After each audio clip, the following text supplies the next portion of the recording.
일타 강사가 쪽집게처럼 짚어드리는 우리 정치판의 흐름. 일타 박성민 정치 컨설턴트 박성민 대표 나오셨습니다. 어서 예, 오십시오. 안녕하세요.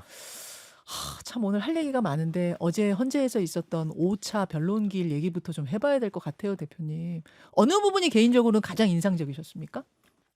아니 뭐 그냥 그 예상된 예. 진행이었기 때문에 뭐 특별히 인상적인 건 없는데 대통령이 그 달 그림자라는 표현을 썼어요. 달 그림자라는 그림자는 실체가 아니잖아요. 그렇죠. 실체가 없다. 아하. 그걸 강조하려고 했던. 한번 다시 보고 올까요? 아, 그 장면이 그랬어요? 워낙 어제 그 장면이 가장 인상적이었던 거 맞거든요. 보고 오죠. 정치인들을 뭐 체포했다든지 또 누구를 끌어냈다든지 실제 발생을 했고 또는 가능성이 굉장히 높을 때 수사나 재판에서 얘기가 되는데 이번 그 사건을 보면은 실제 아무런 일도 일어나지 않았는데 뭐 지시를 했니 지시를 받았니 뭐 이런 얘기들이 마치 그 어떤 호수 위에 떠 있는 달 그림자 같은 거를 쫓아가는 그런 느낌을 좀 많이 받았고요. 아마 오늘 뉴스 틀면 어디 가나 달 그림자 얘기만 할 것 같아요. 달 그림자가 최대 어제 키워드였어요.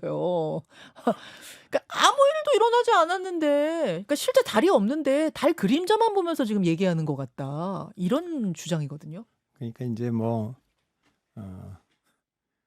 두 가지 얘기가 있는 거죠. 그렇게 하려고 했는데 실패해서 아무 일도 안 일어난 거. 그건 이제 국회와 시민들이 막아서 아무 일도 안 그렇죠. 일어난 거지.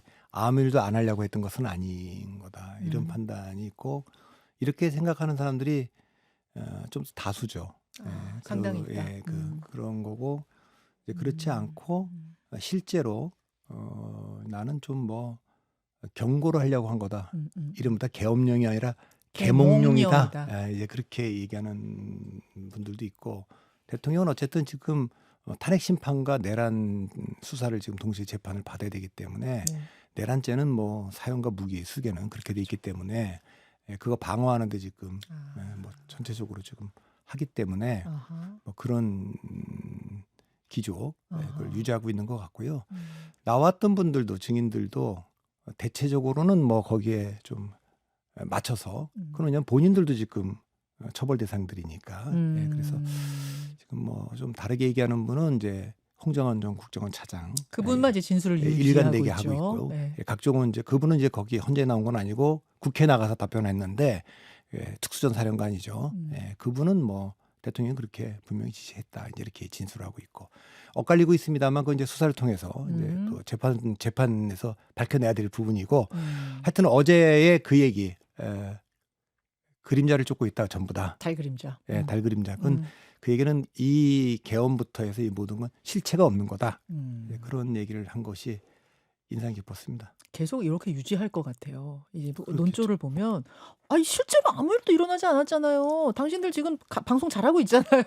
출근 잘하고 있잖아요. 아무 일도 있었던 게 아닌데 왜 이러느냐라는 쪽의 주장으로 계속 가겠구나라는 느낌을 어제 확실히 받았는데 말씀하신 것처럼 윤 대통령은 그럴 줄 알았고 다른 증인들이 뭐라고 할까가 어제 최대 관심사였어요. 김용현 전 장관처럼 말을 바꿀까? 아니면 본인들이 국회에서 증언한 게 이미 있기 때문에 이진우 수방사령관이니 뭐 홍장원 차장이니 이분들 그 진술 유지할까 바꿀까 이게 궁금했는데 먼저 바꾼 사람들 혹은 아주 소극적으로 답변한 사람들이 이진우 전 수방사령관, 여인영 전 방첩사령관입니다. 이진우 전 수방사령관의 모습 보시죠. 요구 의결이 된 다음에 대통령이 증인에게 한 차례 더 전화를 걸었고 그때 뭐 190명 들어왔는지 확인도 안 되고 질문. 해제됐다 하더라도 내가 두 번, 세 번 계엄령 선포하면 되니까 계속 진행하라는 취지로 지시했다라고 진술하였는데 그런 통화를 한 기억이 있지 않나요? 지금 제가 답변 드리지 못하는 가장 큰 원인이 바로 지금 우리 총무님께서 질문하신 그 내용입니다. 왜냐하면 제가 기억하는 것과 또 제3자가 하는 얘기가 저의 기억이 없는 게 되게 많습니다. 그래서 제가 답변을 못 드리는 거고 지금 저희 공소장에 나와 있는 내용은 저의 내용이 대부분이 아니라는 것을 말씀드립니다. 자, 이진우 전 수방사령관이 국회 측 질의에 답변하는 내용인데 이진우 수방사령관은 어떤 사람이냐면 대통령 전화를 받았더니 대통령이 문 부수고 들어가서라도 의원들 끌어내라. 요 얘기를 진술했던 사람이에요, 국회에서. 근데 이걸 물었더니 어제는 답변 거부했어요, 그거는. 그러면서 계엄 해제 의결이 국회에서 난 후에도 2번, 3번 더 하면 된다라는 말을 대통령이 했다고 진술 지난번에 하셨는데 그거 맞죠? 이제 이렇게 물어본 거예요. 그러자 그게 내 기억하고 제3자 기억하고 달라가지고요. 제가 지금 답변 드리기 곤란한 이유가 그래서 그렇습니다. 지금 이렇게 말을 했거든요. 그러니까 이제 저게 나와 있는 분들이 전부 다 지금 구속돼서 수사받고 재판받고 있는 분들 아닙니까? 맞아요. 이제 그렇기 때문에 여기서의 진술이 굉장히 중요하게 영향을 미칠 거 아닙니까? 그 방어에 일단 총력을 다하는 것 같고 윤 대통령은 수사받은 적이 없어요. 진술을 안 했기 때문에. 네. 그러니까 여기서 이제 이 관련해서 어떻게 보면 헌재 나와서 하는 것이 첫 번째 진술입니다. 그러니까 그 다 일단 부인하고 있는 거죠. 본인이 했다고 보도된 또 그런 것들 지금 거의 대부분 다 부인하고 있고 일관되게 얘기하는 분 이제 홍장원 국정원차장 네. 그분이 일관되게 얘기를 하고 있고 일관되게 얘기하다가 어제 홍장원 차장은 윤 대통령 측 변호인하고 여러 번 부딪혔거든요. 그 장면 중에 하나도 좀 보고 올까요? 증인은 싹 다 잡아들여를 어떤 의미로 이해하셨습니까? 말뜻 그대로 이해했습니다. 그 누구를 잡아들이라는 취지로 이해를 하셨습니까? 비상계엄이 발표되는 내용을 보고 상황을 파악하기 위해서 여인영 사령관하고 한번 통화를 한번 했었던 부분이기 때문에 다시 한번 전화를 했고 혹시 증인이 기억하는 체포 명단이 총 16명 맞나요? 사실대로 말씀드리면 그때 그 밤에 서서 막 메모를 하는데 14명이든 16명이든 그걸 또박또박 다 적을 수 있는 상황이 아니었고요. 적다 보니까 이게 뭐지? 하는 생각이 들어서 그 뒤에 있는 부분들은 대부분 한 반 정도 적다가 추가로 적지 않았고 나중에 나름대로 좀 약간 기억을 회복해서 적어보니까 한 14명, 16명 정도가 됐나? 그렇게 기억하고 있습니다. 예, 알겠습니다. 메모 아래쪽을 보시면 별표 표시 1조, 2조 축차 검거 후 방첩사 구금시설 감금조사 그 아래쪽에 별표 검거를 요청 위치 추적과라고 기재가 되어 있습니다. 이 내용 여인영 사령관이 불러준 말을 기재한 것인가요? 그렇습니다. 자, 이건 이제 국회 측 질문에 답변한 거고요. 이어서 윤 대통령 측 변호인 질문에 답변하는 모습 보죠. 위치 추적인이 이렇게 하는데요. 국정원은 수사권이 없고 검거는커녕 위치 추적을 할 수가 없습니다. 뭐 협력해서 한다고 하는데 그런 거를 방첩사령관이 모를 리가 없고 그래서 저 자체는 이제 말이 안 된다고 저는 보고 있고요. 12월 6일 날 박선원에게 이 명단을 제공했을 때는 왜 14명인지 16명인지 특정되지 않다가 우리 변호인님께서 이미 잘 알고 계시네요. 제가 그날 그 여인영 사령관의 이야기를 들으면서 중간에 적다 그만뒀다 그랬지 않습니까? 하지만 듣기는 들었죠. 증인이 진술대로 여인영이 증인에게 명단을 불러줬다면 당시에 급박하고 정신이 없던 상황이었을 텐데 네. 그럼 사람 이름을 쭉 불러줬을 텐데 네. 전 헌법재판관, 대법관, 전 선관위원장, 노총위원장 그렇죠. 이라고 방금 제가 집계까지- 아까 말씀드렸는데 이거는 제가 처음에 이름을 받아 적은 게 아니라 옮겨 적은 거라고 했죠. 사실 저는 그러면 이 명단은 정확하지 않은 거네요? 아니죠. 그거는 뭐 제가 보기에는 변호인님께서 원하시는 대로 판단하시는데 저 그냥 사실만을 설명드리는 겁니다. 네. 이 장면 외에도 윤 대통령 측 변호인하고 뭐 부딪히는 장면들이 꽤 많았어요. 왜 이진우, 여인영 전 사령관들하고 홍장원 전 국정원 1차장의 진술은 엇갈리는가? 일단 저분은 이제 기소되지도 않았고 그러니까 않았죠. 당연히 지금 재판받지 않을 거 아닙니까? 그러니까 그 본인은 어쨌든 이 상황에서 그 사실대로 얘기하는 것이 본인에게 가장 합리적으로 유리한 거니까 그렇게 하고 있고 아까 다른 분들은 윤 대통령을 포함한 분들은 네. 지금 저 재판 중이잖아요. 재판 중이죠. 그러니까 여기서 진술이 네. 매우 중요하고 그럼 윤 대통령 죄가 무거워지면 이 말하자면 공범들도 같이 무거워지니까 그렇죠. 진술이 바뀌었다고. 그럼 그렇죠. 지난번에 국회에 가서는 왜 다 술술 진술한 거예요? 그때는 계엄 직후에? 그때도 예. 이건 이제 대한민국 국민들이 다 눈으로 다 봤지 않습니까? 그 예. 장면을 군이 예. 투입되고 그 많은 정보가 쏟아져 나올 상황이었는데 그때는 일단 본인들의 그 책임이 좀 덜해지는 거는 명에 따라 했다가 가장 그 책임을 면하는 걸 겁니다. 그러면 명할 수 있는 사람은 2명인데 윤석열 대통령과 김용현 국방부 장관. 그러니까 2명이니까 우리는 그 명령에 따라 군인들이기 때문에 했을 뿐이다. 그 부분을 강조할 그때 강조하는 그 대목에서 이제 진술이 쏟아져 나온 거죠. 예, 쏟아져 나온 예, 거죠. 예, 그렇게 나온 거고 지금은 이제 그 국면은 지나갔고 예. 모두 다 지금 기소가 돼 있는 상황이면 대통령부터 예. 김용현 장관부터 그 상황에서는 이제 한 배를 탄 겁니다. 게다가 그때는 한 배를 탄 건 아니죠. 예. 그렇죠. 게다가 그때만 해도 우리 뭐 그 생중계를 우리 모두가 다 보지 않았습니까? 국민들이 이게 별로 빠져나갈 방법이 없는 상황이구나라고 생각해서 이런 것들이 있었고요. 전 지시만 따랐어요라고만 했는데 지금 이제 상황이 지나면서 보니까 부정선거론이 막 힘을 받네. 대통령의 지지율이 올라가네. 그럼 이거 뭔가 좀 다른 얘기를 해야 되는 건 아니야라는 판단을 한 건 아닐까라는 그러니까 분석도 당시에 나오더라고요. 제가 의아하게 생각했던 예. 거는 그 다음 날인가 언제인지 모르겠는데 저 각종군 특전사 사령관 예. 이진우 수방사령관 예. 이 유튜브 방송 민주당 의원들이 하는데 나갔지 않습니까? 김병주 거기 김병주 의원하고 의원하고 이제 대담했어요. 박선원 의원 예. 있는데 나갔지 않습니까? 나갔어요. 야, 근데 저 아주 중요한 사령관 2분이 예. 유튜브에 나가서 저렇게 얘기를 해도 되나? 저도 깜짝 놀랐어요. 예, 그 얘기를 제가 했었는데 네. 그 뒤에 보니까 저분들은 지금 제가 뭐 여론조사 때문에 그렇다고 보지는 않고 이미 지금 뭐 재판받고 있기 때문에 변호인들이 조력을 받을 텐데 그 상황에서 대통령이 직접 지시하고 우리가 나눈 대화 그게 비아폰이든 예. 증인 자기들의 그 증언만 있었지 예. 이게 지금 수사기관이 확실한 증거를 갖고 있지 못하다 판단할 수 있지 않겠습니까? 엇갈리고 있는 거고 지금 그런 면에서 지금 재판에 대한 전략이 저분들이 뭐 당장 지금 정치할 분들도 아닌데 그렇죠. 뭐 민심 그건 대통령은 좀 그렇게 판단할 거예요. 왜냐하면 탄핵 심판이라든가 이런데 영향을 좀 미칠 수 있다고 기대하고 있을 테니까 예. 그런 면에서 보면 확실한 그 지금 내란죄 수사를 하고 있는 예. 검찰이든 경찰이든 또 예. 공수처든 결정적 증거를 지금 다 못 갖고 있는 거 아니냐 하는 판단을 하고 있는 것 같습니다. 그래서 진술들이 지금 바뀌고 있는 게 예. 아니냐. 최초 진술과 다른 모습을 보이고 있는 게 아니냐. 그런 말씀을 주셨어요. 알겠습니다. 홍장원 전 차장이 다 끝나고 나서 나오면서 소회를 밝힌 부분도 있는데 그거 한번 보고 올까요? 제가 굳이 왜 거짓말하죠?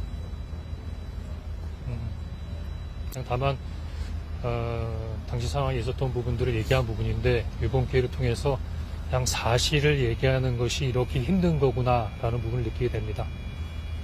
대통령 측 반대 신문 오늘 어떻게 보셨는지요?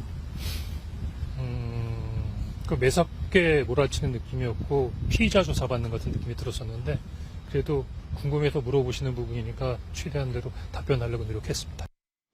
사실대로 말하는 게 이렇게 어려운 건지 몰랐다.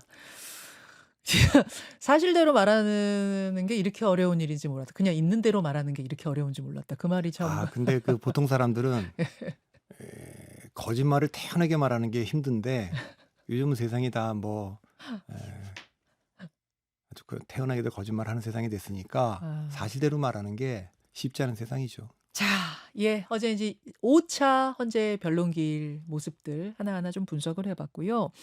그나저나 이제 헌재 심판이 이렇게 뭐 5차 변론기일, 6차 변론기일 진행되면서 헌재가 제시한 변론기일 종점을 향해 가고 있습니다. 13일인가 그러죠? 얼마 안 남았어요. 2월 13일까지만 변론하고 결론 내리겠다는 거거든요. 조금 더 늘어지더라도 2월 말, 3월 초, 3월에는 결론이 나올 거야 이런 얘기가 나오면서 조기 대선 국면으로 전국은 벌써 흘러가고 있는 분위기입니다. 우선 일부에 있었던 김부겸 전 총리 인터뷰는 어떻게 들으셨어요? 근데 제가 이제 밖에서 들었는데 네. 뭐 진행자께서 여러 가지 질문하셨는데 유도 질문을 하시던데 안 말려들고 가셨는데 여기 나오신 건 네. 100% 출마할 생각이 있으니까 나오셨겠죠. 안 그러면 여기 왜 나오셨겠어요? 역시 박성민 대표의 평론이 날카롭습니다. 제가 그러니까 대선 출마에 대한 질문을 뭐 이렇게도 드려보고 저렇게도 드려보고 하는데 속마음을 사실은 시원하게 말씀을 할 상황이 아니다. 고민될 수밖에 없다. 이런 대답을 하셨거든요. 여야의 대선 주자들은 지금 다 조심스럽지 않습니까? 특히 국민의힘은 예. 대통령 탄핵을 기정사실화하는 것 같으니까 못 움직이는 거 뭐 이해가 되고 그러나 야당의 대선 주자들은 조금 그보다는 얘기를 조금 더 해야 되는 거 아닌가 생각이 좀 들어요. 근데 김부겸 전 총리만 아니라 지금 나오겠다고 하는 사람이 없어요. 글쎄 아무도 뭐 없어요. 김동연 네. 지사도 수레 앞에 말을 둘 수는 말 앞에 말 앞에 수레를 둘 수는 없고 뭐 그런 얘기를 그런 했는데 얘기했죠. 다 말은 맞지만 그게 자, 그럼 이렇게 질문 드릴게요. 박성민 대표한테는. 왜 이 야권 잠룡으로 언론에선 다 얘기하고 있는데도 이 주자들은, 이 본인들은 그렇게 조심스러워할 수밖에 없는가? 그건 제가 보기에는 두 가지 조건이 만족해야지 되거든요. 그러니까 첫 번째는 윤석열 대통령에 대한 탄핵 심판이 인용된다. 예. 그게 첫 번째고 예. 그렇게 다 믿고 있을 겁니다. 두 번째는 말은 안 하고 생략하고 있고 일부가 말을 하지만 이재명 대표에 대한 선거법 2심 결과가 나오지 않는다면 그 결과에서 무슨 동력이 제공되지 않는다면 현실적으로 이 판을 흔들기는 어렵다. 그러니까 유일하게 동력은 외부에서 와야 되는데 그 외부는 법원일 수밖에 없다. 민주당 내의 동력은 없다. 이제 그렇게 보기 때문에 여기서 뭐 말을 한다고 해서 내가 출마 의지를 밝힌다고 해서 뭐가 달라지는 게 뭐 없다. 200% 밝힌다고 해서 판이 바뀌지. 저분이 드디어 출마 선언을 하셨네. 우리가 좀 자세히 좀 봐야겠다. 그럴 판은 아니어서 그러거나 말거나의 문제이기 때문에 네. 그렇다면 조금 조심스러운 말을 하는 것이 리스크를 해지하는데 좀 도움돼서 그러시는 것으로 보이고 예. 그러니까 결국 쟁점은 이제 이재명 대표가 선거법 허위사실 유포 이 문제 허위사실 관련된 거를 위헌법률 제청 신청하겠다 이렇게 된 거니까 네. 그 결과에 따라서 이제 좀 달라지겠죠. 2심 결과가 어떻게 나오느냐를 보고 나서야 비로소 야권 잠룡이라는 분들은 입을 열 수 있을 것이다. 예, 뭐 김부겸 지금은 제가 아무리 물어도 소용없군요. 예, 그렇죠. 뭐 그분들이 아무리 물어도 아니, 소용없군요. 왜냐하면 승산 없는 게임에 그 괜히 자칫하면 우습게만 보일 거고 그러기 때문에 이 문제는 좀 동력이 좀 더 외부로부터 와야 된다 이런 얘기를 그 얘기를 근데 할 수 없잖아요. 그렇게 얘기할 법원이 수는 뭐 없으니까. 땡겨서 판결을 해줘야 됩니다. 뭐 그런 얘기를 할 수는 없으니까. 뭐 이해가 국민의힘도 되네요. 아닌데 위헌법률 제청 저거 기각하고 바로 가야 됩니다. 이런 얘기 할 수가 없잖아요. 그분들은. 듣고 보니까 다 이해가 되네요. 뭐 아니 탄핵 심판 나오면 60일 안에 대선 치러야 되는데 야권에서는 지금 나서겠다는 뭐 요만큼이라도 얘기하는 분이 하나도 없는 게 왜 이래요? 우리는 궁금할 수 있지만 그분들 입장에서는 또 그럴 수 있겠네요. 그러면 자연스럽게 어제 이재명 대표가 신청했다는 게 알려진 허위사실 공표에 대한 위헌법률 심판 요거는 어떻게 이제 이걸로 보세요? 제가 뭐 법 전문가가 아니기 때문에 네. 이건 계속 합헌 판정을 받아왔던 거고 헌재에서 이걸로 굉장히 많은 사람들이 처벌을 받았고 그래서 뭐 당선 무효도 되고 출마가 제한되기도 했고 맞아요. 그런 거기 때문에 이걸 신청을 했는데 그 판사가 판단하겠죠. 이걸 헌재로 보내서 요거는 2심 재판부에 신청하는 거고 2심 판사가 판단하는 거죠. 헌재로 보낼지 아니면 각하할지를 결정하는 근데 거예요. 안 보낼 때는 이제 보낼 때는 헌재가 판단하는 걸 거고 안 보내게 되면 판사가 왜 안 보내는지 설명을 해야 될 겁니다. 그런데 지난번에 이제 법원 전체의 분위기도 다른 사건을 이분한테 이 판사한테 배당하지 않고 집중 심리하라 이렇게 얘기한 거고 2월 26일까지 하여튼 다 끝내고 선고하겠다 이렇게 얘기를 한 거기 때문에 지금 또 별개라고 얘기하지만 헌재에서 탄핵 심판이 가고 있는 상황에서 이게 이제 어느 것이 먼저 나올 거냐 얘기하고 있는데 헌재는 지금 사실 한덕수 대행에 대해서 151석인지 200석인지도 지금 아직까지 판단을 안 내리고 있어서 혼란스러운데 거기다 또 이 법률안을 또 위헌인지 아닌지 판단을 또 보낼 수 있겠냐 이런 판단을 종합적으로 다 해서 하지 않겠어요? 근데 이제 뭐 의지를 보면 판사의 의지를 보면 뭐 안 받아들이고 그냥 재판을 계속 하지 않을까 싶습니다. 이게 만약 받아들여지면은 결론 나올 때까지 2심 재판은 중단이라면서요. 당연히 그렇죠. 네. 그렇다 보니까 또 그러면은 이건 또 뭐 꼼수 부리는 거 아니야? 이런 이야기가 당장 여당에서 나오더라고요. 그런데 예견된 거죠. 처음에 이제 신청할 거라고. 송달된 거를 안 받는 것도 좀 시간을 지연하고 변호사를 좀 교체하는 것도 다 시간을 지연하는 데 도움되고 이거를 또 위헌법률 제청하는 것도 그러니까 그거는 할 수 있는 걸 지금 다 하고 있는 거기 때문에 그거는 뭐 할 수 있는 걸 다 한다는 거는 모든 사람이 알고 있는 거 아닙니까? 이재명 대표도 민주당도 지지자들도 국민의힘도 이번 대통령 선거가 조기 대선이 된다면 변수는 딱 하나. 음. 이재명 대표의 2심. 2심 선거다. 아. 그거 외에는 어떤 변수도 없다. 어. 자, 그래서 그렇게 나왔을 때 네. 633 원칙에 따라 이제 2심이 나오면 네. 뭐 보수층에서는 빨리 대법원 판결해라. 네, 네, 그렇게 네. 하겠지만 뭐 쉬운 얘기는 아니죠. 뭐 원칙적으로 3개월 아니라고 돼 있지만 그 2심 나온 뒤로부터 대선까지 기간이 굉장히 짧을 것으로 예상돼서 그 상태 그렇기 때문에 대법원까지는 몰라도 2심까지는 결론 나와야 되는 거 아니냐. 그게 공정한 거 아니냐. 이런 여론이 있기 때문에 그렇게 요구를 할 거고 이재명 대표도 할 수 있는 걸 다 한다는 건 이게 유일한 변수다. 하하. 예, 꼼수 소리가 나올 거라는 걸 알면서도 뭐 2심이 워낙 큰 변수기 때문에 할 수 있는 걸 다 해보는 게 아니냐. 민주당 쪽에서는 지금 그렇게 분석하고 계시는 거군요. 유일한 변수라고까지 극단적으로 얘기할 수 있어요. 그 정도예요. 그 정도니까 아. 그래야지 민주당의 잠룡들도 움직일 수 있고 말할 수 있는 명분이 있고. 아, 알겠습니다. 알겠습니다. 민주당의 뭐 지금 이제 여론조사 1위 주자가 이재명 대표라면 국민의힘 쪽 조사 돌리면 김문수 장관이 1위 나오고 있잖아요. 많은 조사에서. 김문수 장관한테 어제 기자들이 마이크를 들이댔습니다. 그랬더니 김문수 장관이 나 전혀 생각 없다. 그런 취지의 답변을 했어요. 그거 어떻게 보셨습니까? 김문수 장관은 더군다나 잠룡 중에서도 지금 장관 아닙니까? 예. 그러니까 그분이 어떻게 지금 탄핵을 전제한 얘기를 할 수 있겠어요. 그럼 진짜 생각이 없는 걸까요? 아니면 생각이 조금 있는데 감추는 걸까요? 뭐 조금만 있겠습니까? 아니 김문수 장관께서 2012년에도 대선 경선 참여했잖아요. 박근혜 그때 했어요. 후보랑 그랬고 했어요. 네. 정치인이라면 더군다나 뭐 국회의원도 여러 번 하셨고 지사도 또 여러 번 했는데 장관도 하시고 네. 이런 정도의 커리어를 갖고 있는 분이 네. 이제 70대인데 대선에 한번 김문수 장관이 여론조사에서 1등으로 나온 조사가 있습니까? 아. 역사상 처음 있는 일 아닙니까? 그런데 근데- 본인이 생각 없을 리가 없다. 그러면 제가 뭐 다음에 한번 뵙게 되면 어디서 꼭 물어보겠습니다. 물어보고 제가 답을 드리겠습니다.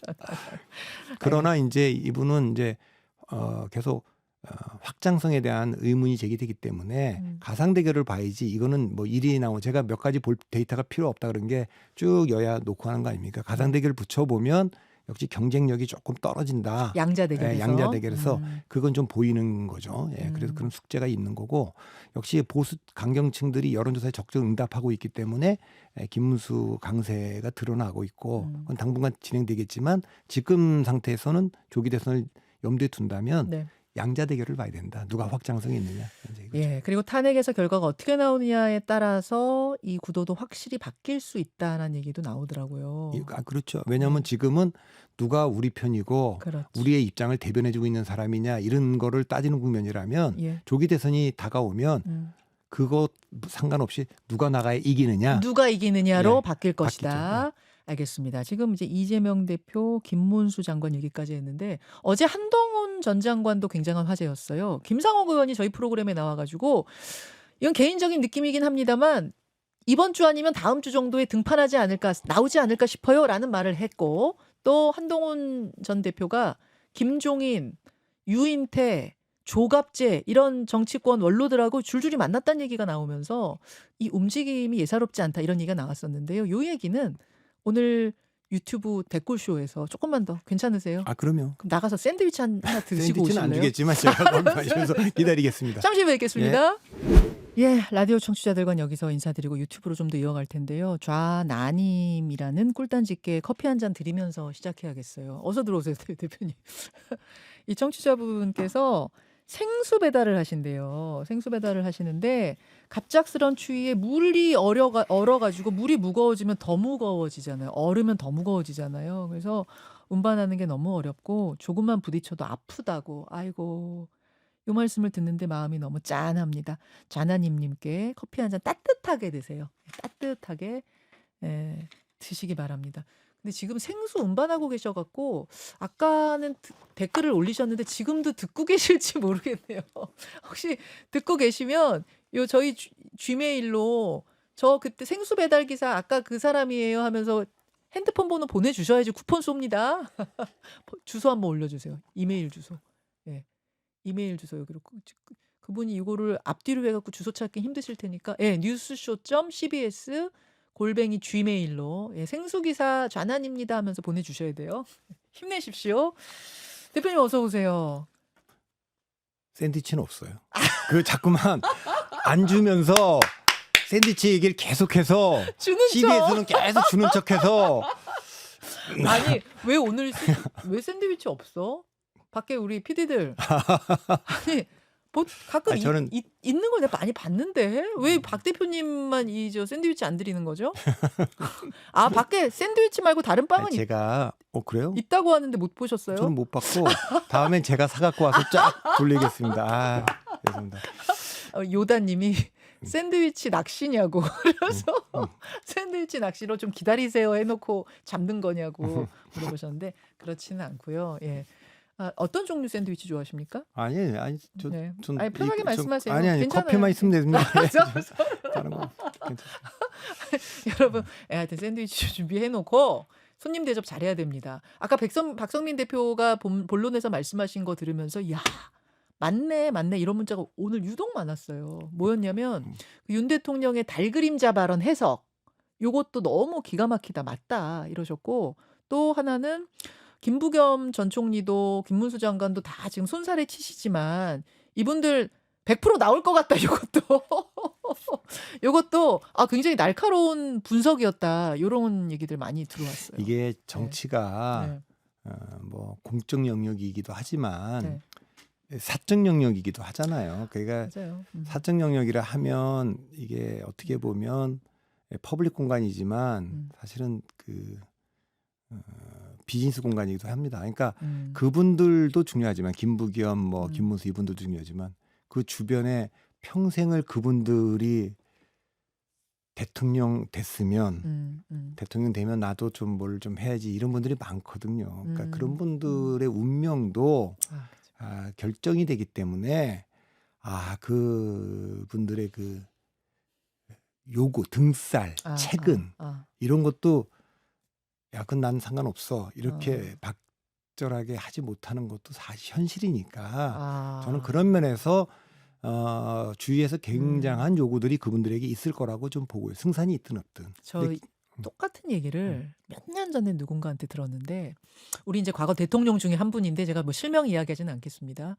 원래 그 대통령이 그렇게 권력 의지가 많지 않고 뭐 그렇게 막 꼭 대통령이 내가 되고야 말겠어 이런 분이 아니었는데 그 운명이란 것이 자기 마음대로 되는 게 아니더라. 그러니까 주변에 정치를 하면서 이쪽 판에 이제 막 발을 담그면서부터는 정말 많은 사람들과 같이 하는 거지 단독 플레이라는 건 없는 거잖아요. 다 보좌해 주는 분들도 있고 뭐 정보를 주는 분도 있을 거고 이래저래 지원하는 분들 뭐 지지자들 여럿이 자기 주변에 모였는데 그들이 모두 당신이 나서 주십시오. 뭔가를 해야 되지 않겠습니까라고 이야기하는데 그거를 외면하는 건 진짜 쉽지가 않다.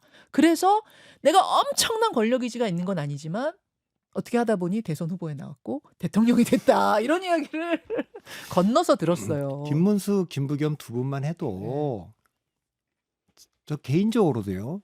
이분들 알게 된 게 35년이 넘습니다.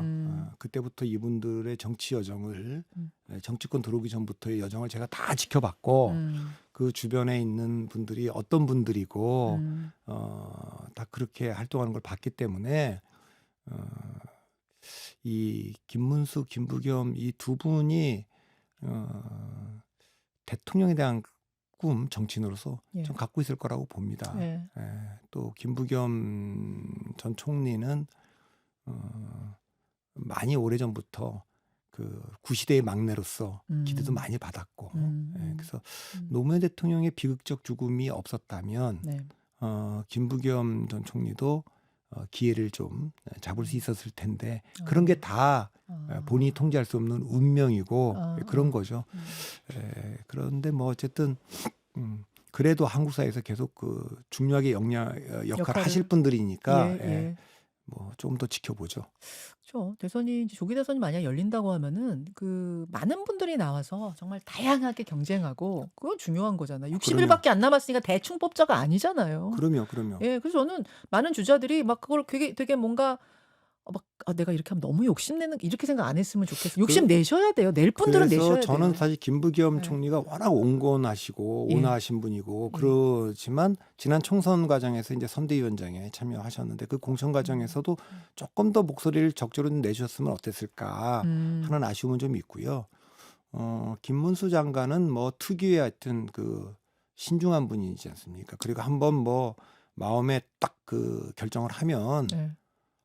뭐 이게 흔들리는 분이 아니죠. 그분이 신중한 스타일이에요? 아이고 뭐 그 신념에 따라 움직이는 분이기 자기 신념. 신념이 딱 결정되면 그러네. 예. 그분이 옛날에 뭐 70년대, 그렇죠. 80년대 운동할 때는 네. 굉장한 분 아닙니까? 굉장한 좌파 아닙니까? 엄청나죠. 본인이 이제 예. 사회주의 꿈꾸고 그래 전향했다. 그리고 네. 뭐 그 선호련 의장 같은 거 하실 때는 그렇지. 그 뭐 굉장한 그 고초도 많이 겪고 좌 중에서도 극좌였던 분이에요. 아유, 극좌.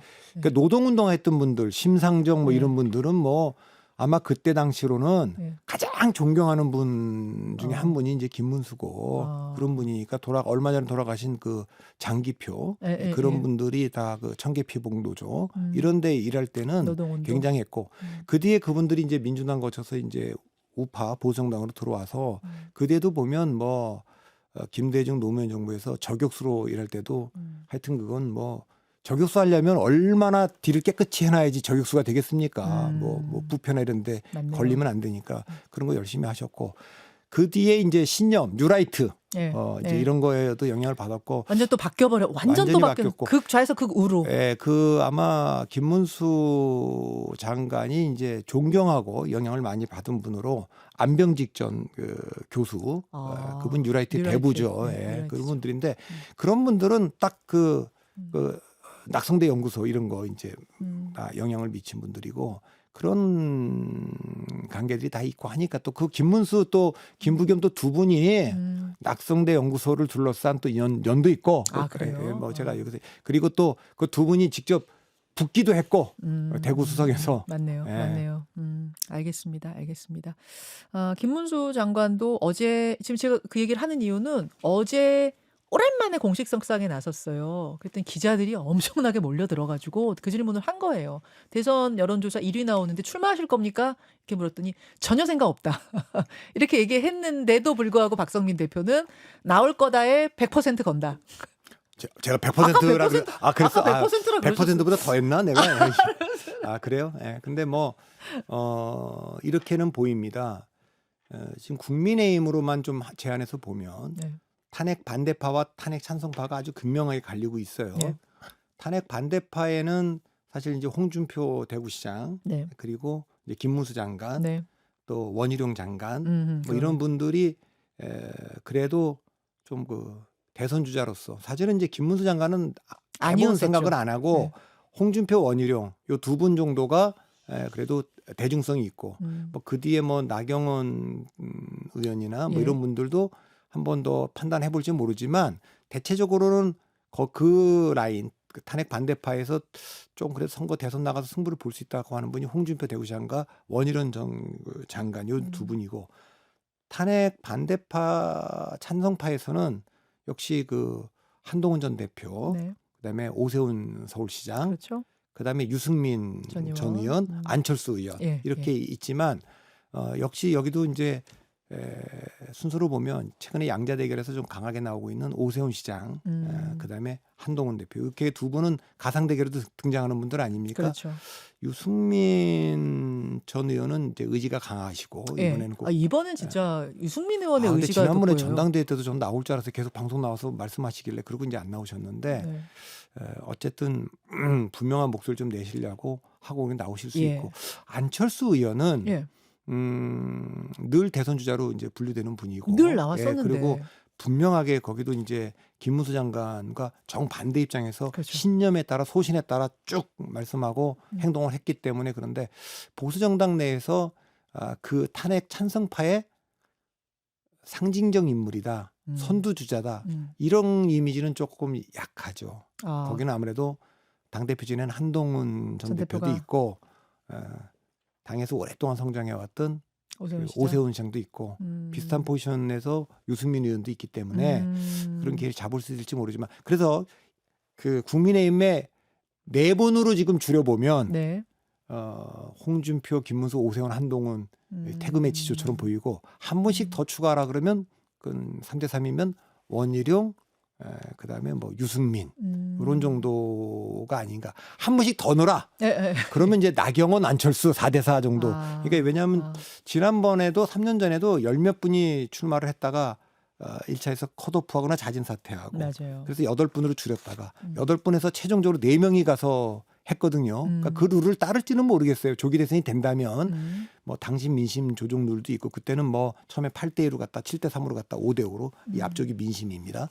이제 그렇게 했는데 그 룰도 그럴지 아니면 최종적으로 결선 투표제를 도입할지 개방형 뭐 플랫폼으로 할지 뭐 이런 게 다 아직 불확실하지만 그렇죠. 지난번처럼 한다 그러면 그 네 분 최종적으로 4명이 누가 남을 거냐 그 판단을 할 때 탄핵 찬성파에서는 출마한다면 뭐 오세훈 시장도 아직 그 얘기를 안 했습니다만 오세훈 한동훈 두 분이 조금 그래도 좀 기반이 있는 것 같고요. 저쪽에서는 홍준표, 김문수, 원희룡 중에 두 분이 올라오지 않을까. 현재로는. 아하. 다른 분들이야 뭐 김문수 장관 활발하게 활동하고 있고 홍준표 시장 뭐 최근에 토론도 막 나가서 하시고 오세훈 시장도 지금 현직 시장이니까 당연히 중앙에서 활동하고 그리고 있는데 양자 대결에서 좀 제일 좋게 나오는 분이니까 그렇더라고요. 그또 가만두겠습니까 주위에서. 그렇죠. 그렇죠. 근데 이제 아예 잠수 타고 있는 사람이 한 명 있잖아요. 한동훈 전 대표. 그러니까 이렇게 활동을 지금 하고 있는 사람들이야 이제 상황 봐가지고 움직이면 되지 이렇게 하고 있겠지만 한동훈 전 대표는 머릿속이 복잡할 것 같아요. 아예 지금 중앙 정치에서 물러나서 쉬고 있는 상태인데 뭔가 조기 대선이 열리면 이게 나와야 되는 상황인가 아닌가부터 시작해서 조기 대선에 나갈 생각이 있다면 내가 언제쯤 등판해야 되는가? 등판한다면 어떤 모습으로 등판해야 되는가? 이게 다 굉장히 복잡할 것 같은데 어제 한동훈 전 대표가 세간의 화제가 됐습니다. 왜냐하면 일단 아침에 김상욱 의원하고 제가 인터뷰를 했거든요. 그러면서 이제 마지막 질문쯤에 언더 73이라는 유튜브 채널에 나오시더라고요. 김상욱 의원님. 그 뭐하는 채널이에요? 라고 질문했더니 73년생 이하의 건강한 보수를 지향하는 그러니까 당내 소장파 의원들, 젊은 소장파들이 이렇게 만드는 유튜브 채널 개설했어요. 뭐 이 얘기하시면서 왜 73이에요? 그러면 떠오른 게 한동훈 전 대표가 73년생이잖아. 이렇게 된 거예요. 그래서 한동훈 전 대표 나이 기준으로 끄는 거예요? 이제 이렇게 제가 질문하다가 한동훈 전 대표 근황까지 물었더니 김장욱 의원 얘기가 딱 들은 건 아닌데 뭐 통화해보고 이런 느낌으로는 이번 주말 아니면 다음 주 정도에 나올 수도 있을 것 같아요. 그 얘기를 한 게 하나 화제가 됐고 오후엔 어떤 뉴스가 나왔냐면 한동훈 전 대표가 최근에 김종인 전 비대위원장, 유인태 전 국회 사무총장, 또 조갑재 대표 이런 그 정치 뭐 언론계 원로들하고 만났다는 최근에 이런 기사가 나오면서 어제 화제가 됐거든요. 컴백은 100%라고 보십니까?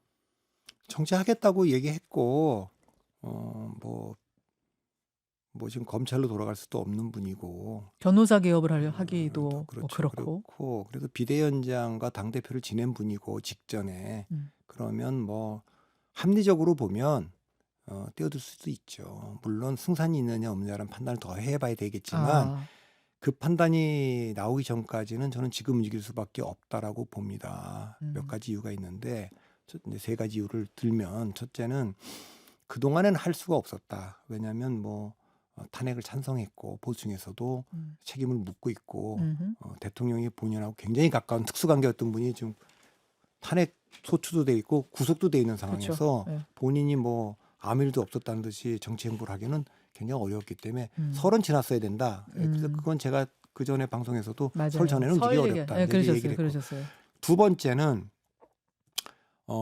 가상 대결에서 그 일찍 움직일 수 없었기 때문에 상대적으로 저 오세훈, 홍준표 시장 뭐 이런 분들 심지어 이제 김문수 지사한테도 장관한테도 밀리는 가상 수치가. 대결에서 이런 숫자가 있기 때문에 그래도 뭔가 의지를 좀 보여야 된다는 게 지금 있고 세 번째는 탄핵이 인용되고 나서 움직인다. 지금 예를 들면은 오세훈 서울시장이나 홍준표 대구시장이나 특히 김문수 장관 같은 분들은 계속 여론조사에 나오고 네. 현역이고 이 당에서 오랫동안 일을 했기 때문에 조직도 좀 있고 있는데 이분은 이제 사실은 이제 그 지난 전당대회는 해봤지만 대선 경선은 안 해봤잖아요. 그렇기 때문에 베테랑들이죠. 홍준표, 김문수는 대선 경선 후보에 나왔고 오세훈은 안 나왔다 그러지만 서울시장 경선을 여러 번 해봤던 분이고 전당대회도 나갔던 분이니까 전당대회 경험이 이제 그 한동훈 대표가 있다고는 하나. 예, 그래서 지금 안 움직이면 인용 대선은 사실 그 승부수를 띄우기 어렵기 때문에 시기적으로 보면 지금 움직임을 예, 살살 왜냐하면 시작해야 되는. 국민의힘 주자들은 2월달에 움직이기가 어렵거든요. 그러네요.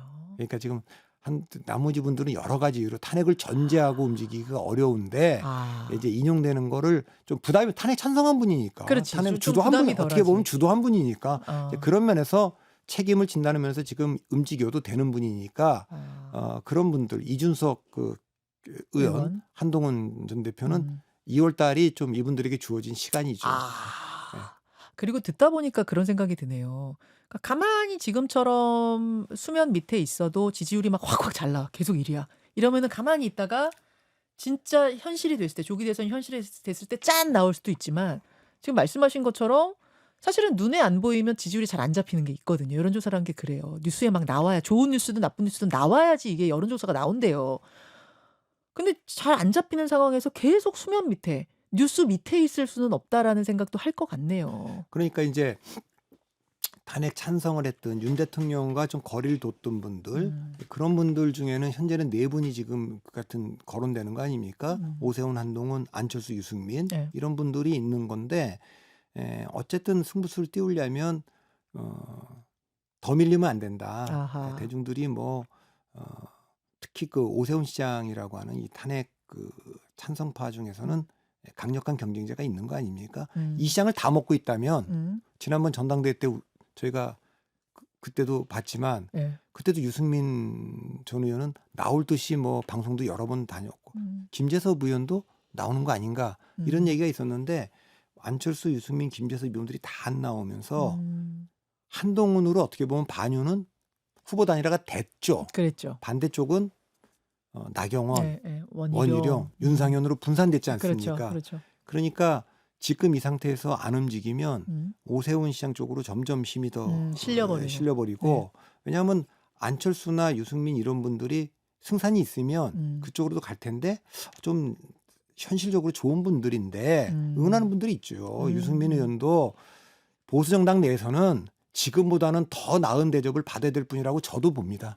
저분이 저 정도로 좌절하고 저 정도밖에 대접을 못 받는 거에 대해서는 저도 잘 동의가 안 되고 안철수 의원은 일관되게 소신 있게 그 했지만 아무래도 이제 바깥에서 들어온 지 얼마 안 됐기 때문에 그 핸디캡은 또 있는 거고 그러면 이제 오세훈인데 이제 한동훈 대표도 사실 바깥에서 들어왔지만 어쨌든 비대위원장 당대표까지 지낸 분이니까 지금은 좀 움직여야 될 시간 같긴 합니다. 나가든 안 최종적으로 딱 결정을 하든 안 하든 일단 지금은 일단 움직여야 된다. 그래서 등판 시점이 가까워졌다는 이야기가 나오고 그래서 어제 뉴스에 하루 종일 오르내렸던 거군요.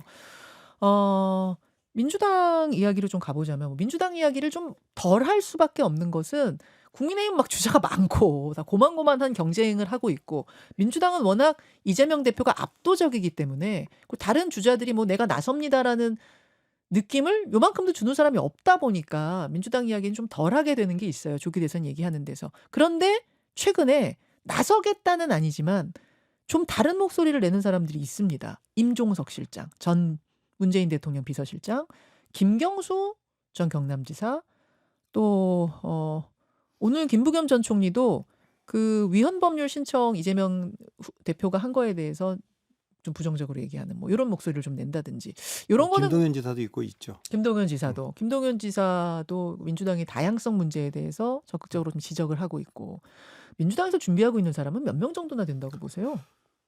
뭐 그럼 조금 전에 말씀하신 분들이 이제 줄 것 같아요. 그러니까 뭐 적어도 비명 내지 반명에서는 친명에서는 속으로는 생각을 많이 할 텐데 친명 의원들 중에도 생각한 사람이 있다고요? 그분들은 그분들도 공개적으로 김부겸 총리나 이런 분들보다 더 말할 수 없는 분들인데 입 밖에 낼 수 없는 분들이죠. 그거는 이재명 대표 2심 결과가 나왔을 때 민주당 내에서 이거 진짜 이거 우리 후보 자격론에 대한 문제제기가 있는데 후보 교체론이 막 쏟아져 나올 때 제가 그때도 말씀드렸지만 혹여라도 네. 이재명 대표가 출마할 수 없는 상황, 그때는 비상계엄 전입니다만 그렇게 되더라도 네. 친명은 비명이나 반명에게 대선 주자를 넘겨주지 않을 거다. 음, 왜? 그분들은 당권을 잡고 내년 지방선거나 그 다음에 총선 공천이 더 중요하기 때문에 친명의 대안을 생각할 거다.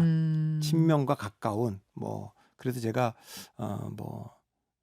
어떤 분으로 뭐 연상되는 분에 대한 얘기도 좀 하고 그랬는데 그 정치 안 하겠다는 분이 뭐 불려 나올 수도 있는 거고 여러 가지 있겠죠. 그런 분들도 몇 분 있을 수 있다고 저는 봅니다. 네. 야, 이거 이재명 대표가 대국적으로 네.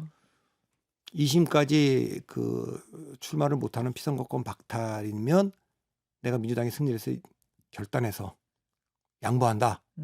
아, 그럴 땐 또 나한테 기회가 오는 거 아닌가. 그런 분들도 있을 수가 있겠다. 기대하는 친명도 있을 수 있다. 뭐 좀 그렇게 보고 그렇게까지 하면 국민의힘처럼 많지는 않겠지만 네. 그래도 대선 주자로 좀 거론할 만한 분이 대여섯 분은 있는 거 아닌가 이렇게 보죠. 이분들은 그러면은 결국 등판 시점이 2심 결과는 봐야지 움직일 수 있다. 그러니까 분위기가 만들어져야 비로소 먼저 움직이긴 힘들다. 그 전에 보시는 이제 뭐 거군요. 얘기한 거는 이제 김경수 전 지사가 굉장히 또 온건한 분인데 말을 이번에 치욕적으로 탈당한 분들. 네. 그건 아마 치욕적인 탈당이라는 표현을 쓴 거 보면은 이낙연 전 대표를 저는 떠올렸는데 뭐 나머지 분들은 여기 뭐 박용진 이런 분들은 탈당은 안 한 거니까 탈당하신 거 아니에요? 예. 뭐 그 전에 떠나간 분들이 쭉 있죠. 뭐 금태섭, 양양자, 조응천, 이현우 이런 분들 쭉 있는데 치욕적이라는 단어를 쓴 것으로 보면 뭐 이낙연 대표 호남세 이걸 얘기한 게 아닌가 이런 생각이 좀 있고요. 김동연 지사도 2심이 나오면 좀 판단들이 좀 달라질 수 있다 얘기를 했고 뭐 김부겸 총리 중심에서는 뭐 우리가 개방형 그 플랫폼 경선 아까 그 뭐 특정인의 이름을 얘기하지 않겠다 이랬지만 주위에서는 뭐 안철수 이승민도 왜 연대가 안 되겠느냐 이런 얘기도 좀 하고 있지 않습니까? 그래서 바깥에 지금 보면 이미 두 정당 조국혁신당이라는 당이 하나 있고 개혁신당이라는 당이 있지 않습니까? 네. 그 두 당은 언제든지 플랫폼으로 정당할 수 있는 기성정당이죠. 개방형으로 한다면 아하. 제3당 공간에서 이제 그런 분들이 있어서 그러나 이제 뭐 아까도 말했지만 민주당은 현재까지는 앞으로 어떤 일이 벌어질지 모르지만 이재명 대표가 과연 양보할까 결단할까 지금까지 해왔던 걸로 보면 그래도 그냥 출마를 하고 본인이 나가서 이기는 것이 가장 그렇게 예측하는 것이 저희가 보기엔 지금 현재에서는 합리적인 예측인 것 같고 국민의힘은 잠깐만요. 그 넘어가기 전에 비명계 주자들이 물론 지금 2심 결과 봐야지만 비로소 손을 들고 나올 거다라고 하셨지만 손을 들고 나왔을 경우에 단일화 같은 걸 생각할 수 있을까요? 단일화 구상?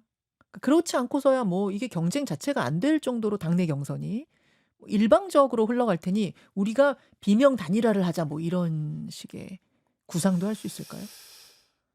단일화를 해서 할지는 잘 모르겠는데 뭐 그럴 수도 있죠. 아니면 승산이 없으면 경선에 이제 그 뭐 모두가 지난번 전당대회처럼 다 뛰는 경우도 있을 수 있고 단일화해서 1대1로 붙는 경우도 있고 아예 경선에 참여하지 않고 그냥 승산없는 하라 그럴 수 있고 적극적으로 바깥으로 뭐 새로운 판을 만들 수도 있고 그 네 가지 시나리오가 지금 현재로는 네. 다 있죠. 알겠습니다. 그러나 네. 이분들이 지금 제일 관심 갖고 있는 거는 내년 지방선거 앞두고 공천과 관련된 분들 입장에서는 이재명 대표가 대통령까지 된다면 네. 내년 그 지방선거는 우리는 뭐 아무 지분이 없네. 아무 지분이 없다. 총선 때 보지 않았느냐 이렇게 하는 분들이 얘기할 수가 있고 이재명 대표 입장에서 경계해야 될 거는 지금까지 그 뭐 패배하는 경우에 두 가지 양상이 있지 않습니까? 민주당의 분열 양상이라는 네. 게 첫째는 아예 당이 쪼개져 갖고 분열한 경우가 그렇죠. 87년 이래로 여러 번 있습니다. 두 번째는 분열하지 않더라도 네. 한 측이 투표로부터 이탈을 합니다. 아. 그게 지난번 지방선거가 51%가 안 될 때 패배했지 않습니까? 투표율이 떨어진다는 건 떨어지면 떨어질수록 민주당이 이제 패배 가능성이 높아지는 거기 때문에 보수 진영은 뭐 안에서 어떻게 싸우든 누가 유리하든 불리하든 이 선거를 이기든 지든 투표 그냥 하는 분들이 많아요. 고령층이 많기 때문에. 근데 민주당은 전략적으로 뭐 투표를 안 하는 경우도 있기 때문에 그게 이제 반대당을 찍진 않지만 내가 우리 당 후보들 찍으러 안 나간다. 그게 이제 2006년 지방선거, 아. 2007년 대통령 선거, 2008년 총선. 네. 2007년 대통령 선거는 63%까지 떨어졌고 에. 그다음에 총선은 46%까지 떨어진 거 아닙니까? 그러네요. 그리고 지난번에 지방선거는 51%가 안 되면서 이제 민주당이 패배한 거니까 그럴 가능성이 있고 그래서 이제 이 비주류를 어떻게 포용할 거냐, 그 두려움을 어떻게 해소시킬 거냐 이게 이제 민주당 이재명 대표 측의 숙제죠. 왜냐하면 다 똘똘 뭉쳐서 해야 되는 거 아닙니까? 아하.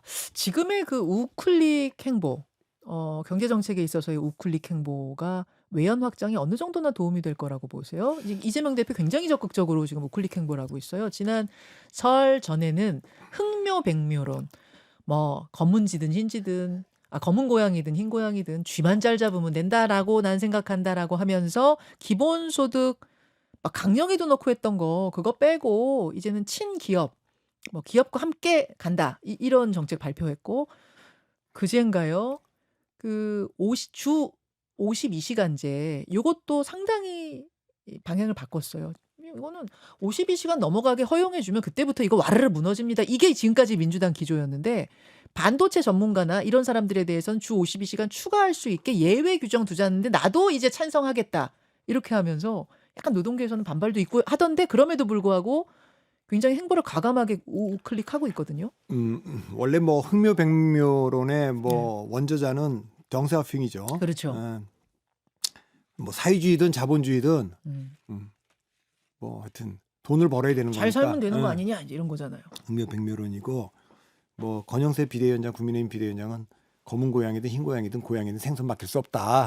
이렇게 그 하여튼 진짜 오랜만에 듣는 흥묘백묘 얘기가 나왔는데 이제 중도층을 잡기 위한 그 우클릭 행보 그걸 이제 실용주의라고 얘기를 했는데 실용주의 맞죠. 근데 결국 20대 30대들은 옛날에는 부동산에 투자했다면 요즘 주식 투자를 많이 하는데 네. 야, 이재명 대표가 됐을 때 주식이 우리 좀 폭락하면 어떡하나 하는 우려가 있으니까 그 문제에 대한 걸 해소시켜야 될 거 아닙니까? 이제 그렇게 하고 다 이렇게 그 세대별로 맞춤형으로 다 지금 하고 있는데 문제는 네.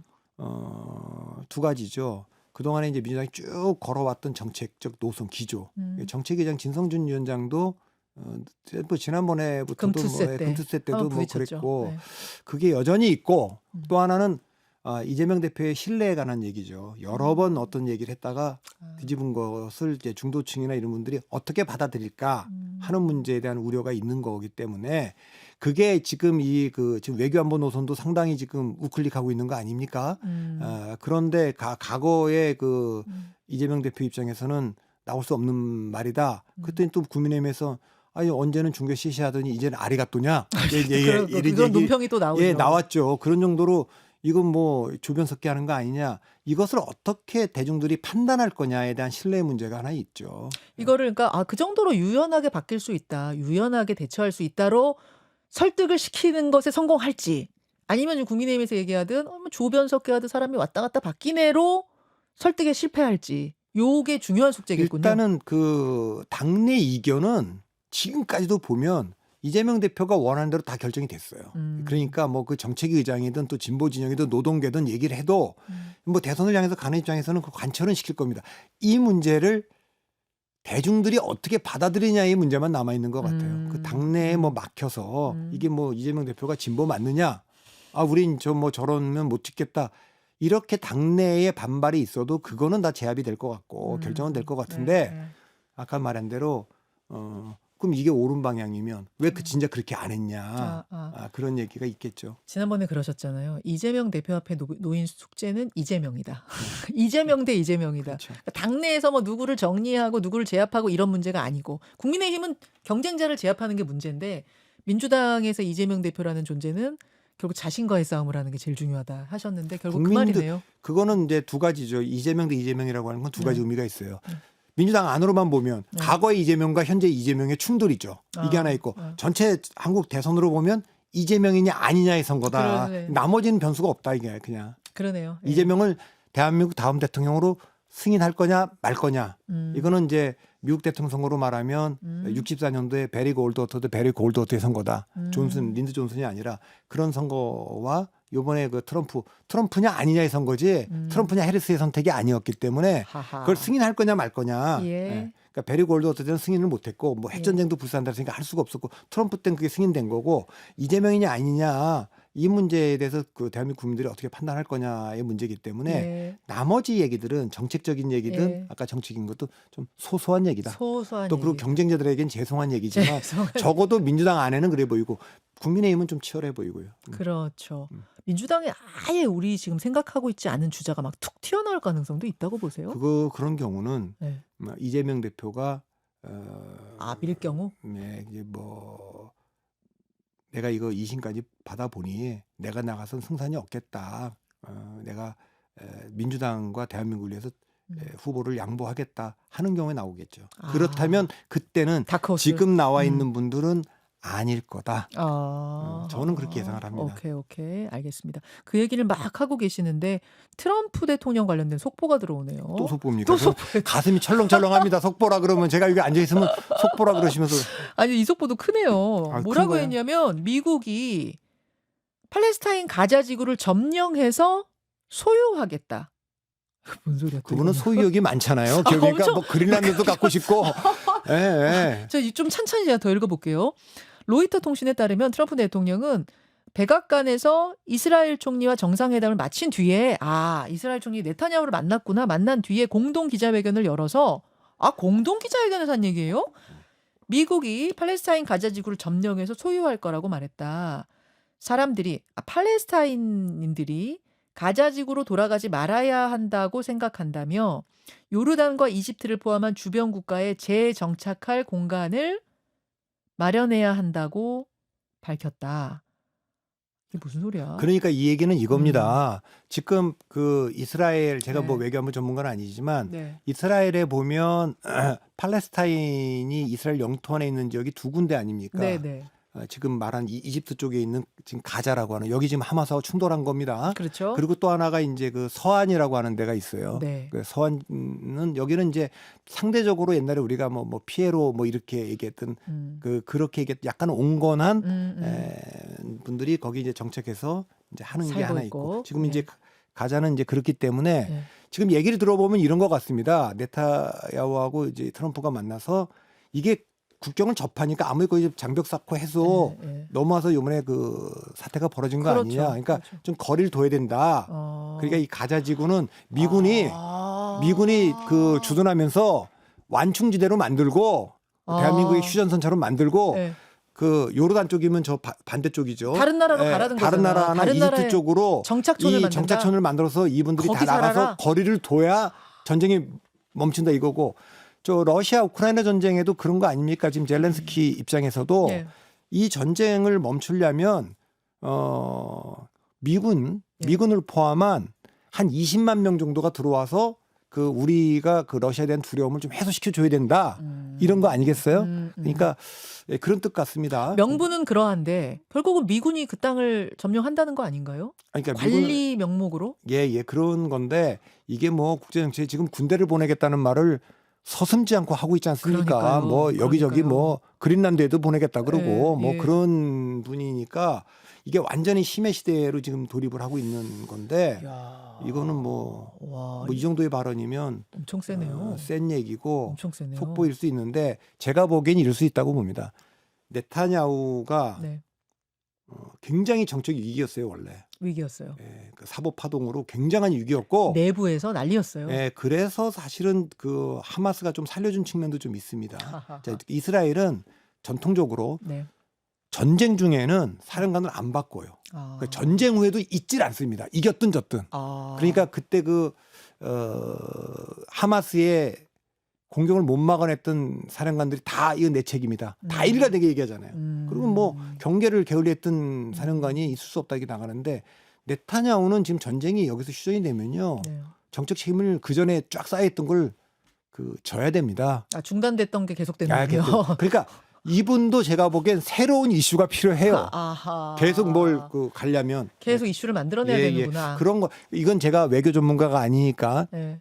완전히 그냥 박성민 개인의 정말 그냥 내피 처리라고 얘기하시고 알겠습니다. 속보 말씀하시니까 제가 뭐 네타냐후가 이런 말을 덧붙였어요. 트럼프 대통령은 이스라엘이 백악관에서 경험해본 역대 최고의 미국 대통령이다. 아, 어떻게 다루는지 알지. 트럼프 다루는 걸 알죠. 예. 잘하네. 응. 그래서 지금 이게 두 사람의 뭐랄까 욕심이 통했구나. 이익이 통했네. 그러니까 네타냐후는 말씀하신 것처럼 국내 정치에서 엄청난 공격을 받는 중에 전쟁이 터졌거든요. 전쟁이 끝나길 바라지 않는 사람이에요. 그래서 전 휴전할 생각이 없는 사람이고 트럼프 대통령은 그래? 그러면 거기 가자지구 그거 우리가 가서 관리해 줄게라는 하고 하면서 미군 보내서 그 땅을 이렇게 그러니까 경고를 하고 싶잖아요, 지금. 점령하는. 그게 맞아 푸틴한테도 떨어졌네. 경고하고 싶고 예. 뭐 시진핑한테도 경고하고 싶고. 예. 근데 음, 어디 군대를 보내겠어요? 러시아랑 직접 충돌하는 그렇지. 우크라이나에 보내겠어요? 네. 뭐 어디다 보내겠어요? 예. 그렇게 보면 그 표현을 미군이 말만 하지 않고 행동할 수 있다. 그럴 것 같아요. 그럴 것 그리고 같아요. 뭐 지금은 우린 그냥 다 한다라고 할 때 예. 가장 그래도 상대적으로 음. 부담 없이 선택할 수 있는 아. 얘기를 한 거고 실제 그게 될지 어쩔지는 잘 모르겠어요. 그런데 그러니까요. 뭐 파나마 우마부터 멕시코만 얘기부터 뭐 캐나다 51번째 주 뭐 이런 얘기부터 그린란드 좀 갖고 싶다부터 거침이 없는 가운데 나온 얘기니까 그러니까 이분의 그 협상 전술이라고 하는 게 상대가 예상을 한 100으로 했을 때 150 던지는 분이 아니고 한 500쯤 던져서 그냥 혼을 빼놓은 다음에 맞아. 이게 무슨 얘기를 하고 있는 거야? 이게 뭐 말이 되는 얘기야? 근데 이제 그 국제기구에 뭐 다 뭐 탈퇴하고 예, WTO며 뭐 일론 머스크 시켜갖고 뭐 그냥 다 예. 예산 받고 내일부터 나오지 마 기업에서 하듯이 다 이런 식으로 하니까 예. 이게 말이 아니고 행동이고 예. 그러니까 이분들의 수법이라는 게 하여튼 공포스러운 걸 집어 던져서 상대방이 감히 저항할 수 없게끔 만들어 놓은 다음에 다시 정리하는 스타일이기 때문에 뭐 그런 것 중에 일환으로 보입니다. 딜을 무자비하게 쳐요. 딜을 치는데 진짜 제가 걱정인 건 뭐냐면 트럼프 대통령의 이런 방식에 대해서 일기 때는 뭐 저런 사람이 다 있어. 국제 질서 다 파괴하고 뭐 하는 거 이런 게 미국 국민들 사이에 있었는데 지금 다시 컴백을 다시 대통령을 시켜줘 버렸잖아. 이러면서 다른 나라의 지도자들도 정치인들도 트럼프를 모방하는 것 같아요. 그거는 그게 뭐 제일 걱정이에요. 푸틴도 러시아 제국을 다시 네. 복원하겠다. 네. 뭐 중국도 예. 아편 전쟁 이후에 그 서름을 이거 아편 전쟁 하니까 이제 미국이 거꾸로 하고 이제 펜타닐 니들이 만들어 갖고 우리 이거 완전히 이렇게 하고 있는 거 아니냐. 이거 안 막으면 내 간세 때린단 말이죠. 그렇게 지금 하고 있는 상황인데 그러나 이제 그 결과는 봐야 됩니다. 왜냐하면 관세를 때리면 제가 경제학자 아니지만 어쨌든 수입 물가 올라가고요. 자기네 물가가 올라가요. 결국 미국 국민들이 돈 내게 돼 있고 그렇지. 다 그런 겁니다. 그렇지. 그리고 미국 기업도 지금 좋을 게 하나도 없어요. 그럼요. 지금 캐나다, 멕시코로 많은 기업들이 가서 하는 건 다 이유가 있는 거고 그런 건데 이 판을 흔든다는 거니까 이게 성공적일 거냐 어떨 거냐 외교 쪽이나 경제 쪽은 조금 더 봐야 됩니다. 이것은 시간이 길지 않아요. 미국은 중간 선거를 갖고 있기 때문에 예. 그래. 아니면 중간 딱 선거. 중간에 중간 선거 야, 있네. 다 지켜봤는데 또 안 되겠어. 왜냐면 거기서 딱 그 다음 대통령 선거가 보이거든요. 이제 그러니까 공화당도 이건 이제 리스크를 안고 가보는 거지만 어떻게 될지는 잘 모르겠습니다. 무조건 성공한다고 볼 수도 없고 무조건 실패한다고 또 볼 수 없는 그러나 보지 못했던 일이 벌어지고 있는 건 사실이에요. 그렇죠. 지금 윤 대통령이 계엄이라는 어마어마한 일을 저질러 놓고 지금 하고 있는 행보들 어제 우리 5차 변론기일에서 확인했습니다만 아니 아무 일도 벌어지지 않았지 않았냐. 나 계몽하려고 그랬어. 이런 말들을 하는 것도 과거 박근혜 전 대통령 국정농단 탄핵 국면에는 상상할 수 없는 거였잖아요. 그때는 어쨌든 유감이고 뭐 죄송하다. 물론 마지막에 뭐 항변하고 했습니다만 그래도 기본적인 스탠스는 그런 거였는데 지금은 완전히 다른 태도를 취하는 것도 그리고 서부지법 난동 뭐 이런 사건이 벌어지는 이런 것도 결국 트럼프의 직간접적인 영향 아닌가 저는 막 이런 생각이 들어요. 영향이 제가 그때도 말씀드렸지만 예. 헌재에 나온 윤 대통령이 이제 모두 발언격으로 처음 입을 연 게 뭐냐면 저는 철들고 나서 특히 공직 생활을 하면서 자유민주주의 신념 하나로 살아온 사람이다. 그때 제가 받은 느낌은 그분이 뭐 취임사에서 자유도 얘기했고 자유주의도 그 뒤에도 얘기했지만 자유민주주의는 권위주의나 인민민주주의에 대비되는 건데 자유민주주의가 인민민주주의보다 위대한 건 네. 그 법치주의, 그다음에 선거제도, 네. 언론이라는 기둥 위에 올라가 있기 때문인데 에베레스트가 위대한 건 히말라야 위에 올라가 있기 때문에 위대한 거 아닙니까? 그런데 이제 그걸 다 부정했어요. 부정선거 의혹이 있고 언론은 내가시 미디어는 편파적이니까 듣지 말고 잘 정리되어 있는 유튜브를 보고 사법 카르텔에 장악되어 있는 수사와 재판은 내가 신뢰 못하겠다. 이러는 순간 그러니까 어떻게 되느냐. 자유민주주의는 개인의 세계고 인민민주주의나 권위주의는 저는 군중의 세계라고 보거든요. 네. 개인은 유체색이고 흰색 세상에 어떻게 검은색, 흰색, 회색만 있습니까? 보수 중도 진보만 있습니까? 5천만 명이 다 다른 화려한 유체색의 세계인데 유체색이 합쳐놓으면 무채색 되는 거 아시잖아요. 그렇죠. 검은색 되고 이렇게 되니까 군중이 되면 그 폭력적 잠재성이 드러나거든요. 자유민주주의는 개인이 입을 열어서 의견을 다 얘기하는 건데 그렇죠. 지금 저 세계는 네. 군중이 보이는 사회주의 체제라든가 권위주의 체제라든가 인민민주주의는 그렇지 않아요. 그건 군중이에요. 그러니까 우리 군중 심리라는 게 있잖아요. 있죠. 그러니까 뭐 익명으로 뭐 댓글 달거나 익명으로 뭐 우리가 폭력에 가담하거나 이럴 수 있기 때문에 저는 이 얘기를 윤 대통령이 위험한 발언했다는데 트럼프 대통령이 딱 이 세 가지를 다 한 분이에요. 그렇지. 법치, 선거제도, 언론을 공격을 한 분이고 거기는 우리는 대통령이 탄핵 소추돼서 지금 구속되어 있고 거기는 대통령이 다시 됐다는 거예요. 그렇죠. 저는 이게 한국의 민주적 제도가 제대로 더 정상적으로 작동하고 있느냐, 미국의 민주주의가 더 건강하게 정상적으로 작동하고 이거 몇 년 안에 조만간에 결론 나올 겁니다. 저는 대한민국의 민주적 절차, 헌정 질서가 훨씬 건강하고 더 정상적으로 작동되고 있다고 저는 보는 사람입니다. 예, 예. 제가 아까 본방송에서도 얘기했었지만 이번 헌재 심판하고 뭐 형사 재판은 다 계속해서 본질이 아닌 것들에 대한 쟁점들이 계속 나올 텐데 자꾸 여러분 본질을 보려는 노력을 해야겠다는 생각. 물론 소소하게 나오는 쟁점들이 다른 쟁점이 중요하지 않다는 얘기는 아닙니다만 자꾸 본질을 놓치지 않으려는 노력을 좀 해야겠다는 생각이 들더라고요. 12월 3일에 무슨 일이 있었는지 우리 다 봤고 그게 옳으냐 그르냐에 대한 그 줄기를 놓치지 않고 가야 한다. 근데 첫 번째 질문은 그거였잖아요. 계엄을 그러니까 대통령이 자신의 그 엄청난 힘을 이용해서 계엄을 선포할 수 있는 조건이 뭐냐? 전시, 사변, 그에 준하는 상황. 여기에 충족했느냐? 여기서부터 이게 본질이거든요. 그게 여기서 본질이고 그거는 그러니까 그 내란죄하고 상관없이 비상계엄이 위헌적이다. 네. 이건 이견이 없는 것 같아요. 음. 그게 통칭이라고 하는 건 잘 안 받아들여지고 남은 쟁점은 딱 하나입니다. 위헌적인데 이게 대통령 파면에 이를 정도냐? 이 얘기는 해야 되고 파면이 아니고 기각이 된다면 그러면 다음 대통령도 요 유사한 상황에서는 비상계엄 선포할 수 있다. 이걸 우리가 헌정질서 안에서 받아들일 거냐 말 거냐의 문제가 남아 있습니다. 네. 예를 들면 쿠데타는 그건 헌정질을 중단시키는 거니까 그건 불법적인 쿠데타로 힘으로 가는 거고 네. 적어도 민주주의 제도 안에서 이것을 우리가 용인할 거고 그러면 그 다음 대통령도 그러면 비상계엄 선포해도 된다는 거냐 통칭의로 그거죠. 요 판단을 대한민국이 그거죠. 집단적으로 해야 되는 겁니다. 그렇죠. 예, 재판관 그렇죠. 물론 예. 근본적으로 들어가면 아니 국민이 뽑은 대통령을 헌법 뽑히지도 않은 헌정 그 재판관 9명이 어떻게 결정하느냐. 이건 미국의 유명한 정치학자 로버트 달도 비판했죠. 이 헌정주의. 그러니까 대법원과 헌재가 동시에 있는 나라잖아요. 우리는. 그렇죠. 미국은 똑같이 대통령을 탄핵할 때 국민들이 뽑은 하원과 상원이 결정을 하죠. 그러니까 그런 제도에 관한 문제. 이번에도 뭐 헌법재판관들의 뭐 당파성 얘기를 하는데 그거는 당파적 다양성을 위해서 정당 추천목을 두고 있는 겁니다. 자, 그러니까 그리고 뭐 이준석 재판관에 대한 4대 4도 이게 성과학의 대결도 아니고 정의와 불의의 대결도 아니에요. 민주주의는 다른 의견에 대한 결정입니다. 다 정의롭다고 생각하고 선이라고 생각하고 하는 거예요. 네. 흠결이 있죠. 그러나 최종적으로는 민주주의 약점이고 선거에 대한 법원의 판결에 대한 승복을 하자. 그게 이번에도 뭐 울산 사건 1심, 2심이 엇갈렸는데 똑같은 사안을 보고 그렇게 다룰 수 있어요. 그래도 네. 저건 뭐 재판관이 엉터리야. 법도 뭐 그래도 승복하자.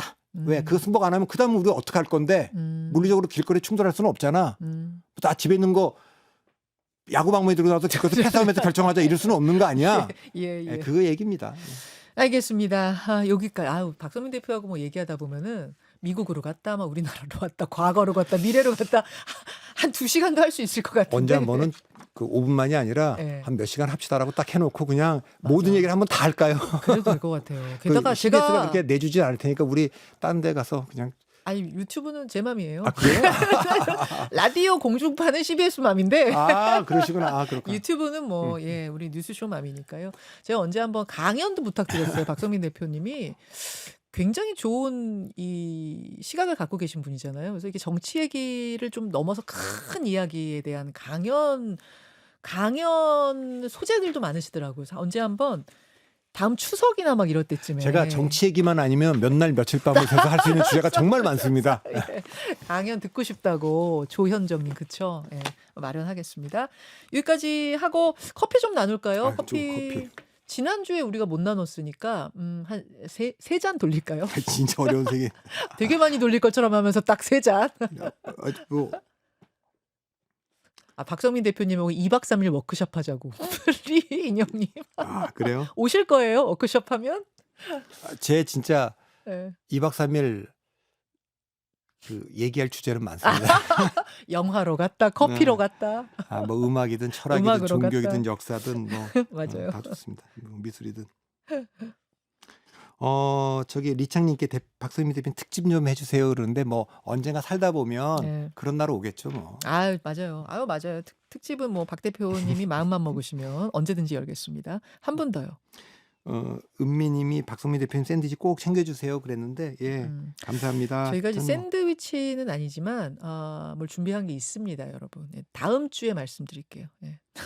이정욱님께 제가 한 잔 더 정치평론계 대통령 박성민 대표님이라고 했는데 예, 예, 이건 정말 말이 안 되는 얘기이긴 하지만 예. 그냥 뭐 이거 보니까 저도 점점 그 뻔뻔해지는데 익숙해지고 있어요. 첫날 며칠은 어떻게 제가 저를 욕하는 사람들 골라서 드렸는데 또 이게 생각해 보니까 아니 굳이 또 뭐 이렇게 굳이 욕하는 그렇게까지. 분들, 예, 그치. 그러더니 점점 제가 뻔뻔해지고 있다는 건 제가 위험한 그 경계선을 넘고 있는 듯이 보여서 아, 저는 이분 드릴게요. 도돌TV님이 박 대표님 영화 얘기 듣고 싶다고. 이 영화 이분이요. 그 조금 시간 나면은 책을 보거나 아니면 영화를 보는 완전 영화 매니아, 영화 광입니다. 진짜 영화 얘기 언제 한번 뭐 해도 좋을 것 저는 같아요. 이제 진짜. 종이 신문 하루 종일 읽고 네. 책 읽고 영화 보는 거 외에는 하는 일이 아무것도 없습니다. 그러니까요. 영화 얘기 좋아요. 도돌TV님 아이디어 좋습니다. 그분께 한 잔 드리고 한 잔만 더요. 마지막 한 잔. 저 세 장인 아, 세 잔 다 하셨어요? 다 했습니다. 예. 하셨어요? 그러면 제가 마지막 한 잔 할게요. 어느 분한테 좀. 김 PD님 헤어 멋있어요. 이연우님. 오늘 뭐 오늘 가르마가 바뀌었는데 그걸 또 알아채셨구나, 이연미님. 제가 왔다 갔다 하거든요. 몇 개월마다. 오늘 또 바뀐 날인데 그걸 바로 알아주셨네요. 고맙습니다. 이연미님께 한 잔 드리면서 여기서 마치겠습니다. 아, 너무 추우니까요, 박 대표님. 좀 든든하게 입고 다니세요. 그래도 저는 뭐 지하철 타러 걸어가야 되니까 또 가는 동안에 좀 이렇게 입고 오신 건 아니죠? 그래도 뭐 코트 있습니다. 잘 챙겨 입고 여러분 다니시고요. 다음 주 초까지 이런 최강 한파가 계속된다니까요. 다음 주 초까지는 우리 잘 버팁시다. 세상에서 가장 아름다운 굿바이 박 대표님과 함께 저도 물러가겠습니다. 여러분 고맙습니다. 고생하셨습니다.